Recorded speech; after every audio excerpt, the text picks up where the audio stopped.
નમસ્કાર, સમાચારો સાથે હું છું જયેશ। મહત્વપૂર્ણ સમાચાર વરસાદને લઈને, કારણ કે વરસાદે મચાવી છે ધડબડાટી। વરસાદ લઈને આવ્યો છે આફત।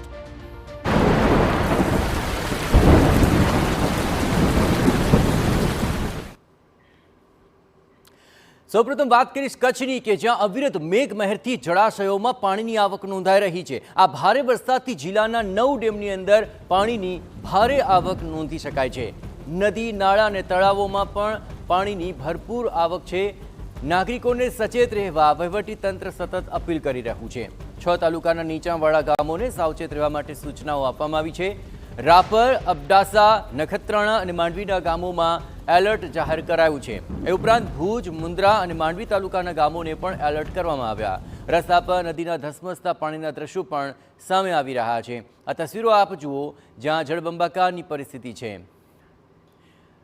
કચ્છની સમગ્ર પરિસ્થિતિ પર વધુ વિગતે વાત કરવા માટે જોડાઈ રહ્યા છે ટીવી 9 સંવાદદાતા નીતિન ગરવા। નીતિન, સમગ્રતયા જોઈએ તો રેલમછેલ જોવા મળી રહી છે પાણીની। કયા વિસ્તારોમાં સૌથી વધુ પરિસ્થિતિ વધારે વિકટ જણાઈ રહી છે અને તંત્રની શું કામગીરી રહી અત્યાર સુધીમાં?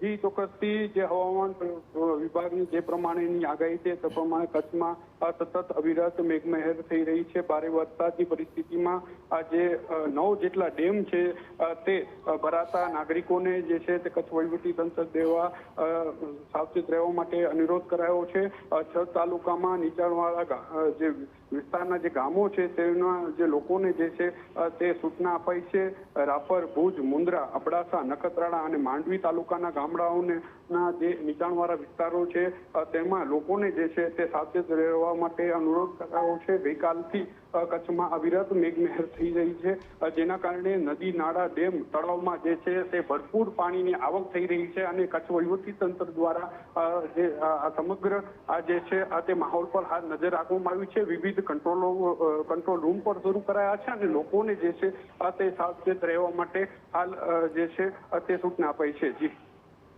બિલકુલ નીતિન, તમામ પરિસ્થિતિ પર આપ નજર રાખતા રહેજો। તો આ દ્રશ્યો જુઓ, આકાશી વિહંગાવલોકન પણ આપ જોશો તો સર્વત્ર જળબંબાકારની પરિસ્થિતિ છે અને ખાસ કરીને ગ્રામ્ય પંથક પાણી થઈ ચૂક્યો છે। રસ્તાઓ પર જાણે કે નદી વહેતી હોય તેવા આ દ્રશ્યો કચ્છ પંથકમાંથી સામે આવી રહ્યા છે અને જળાશયોમાં પણ નવા નીરની આવક નોંધાય છે, જેને કારણે આ જળાશયો અત્યારે છલોછલ ભાસી રહ્યા છે।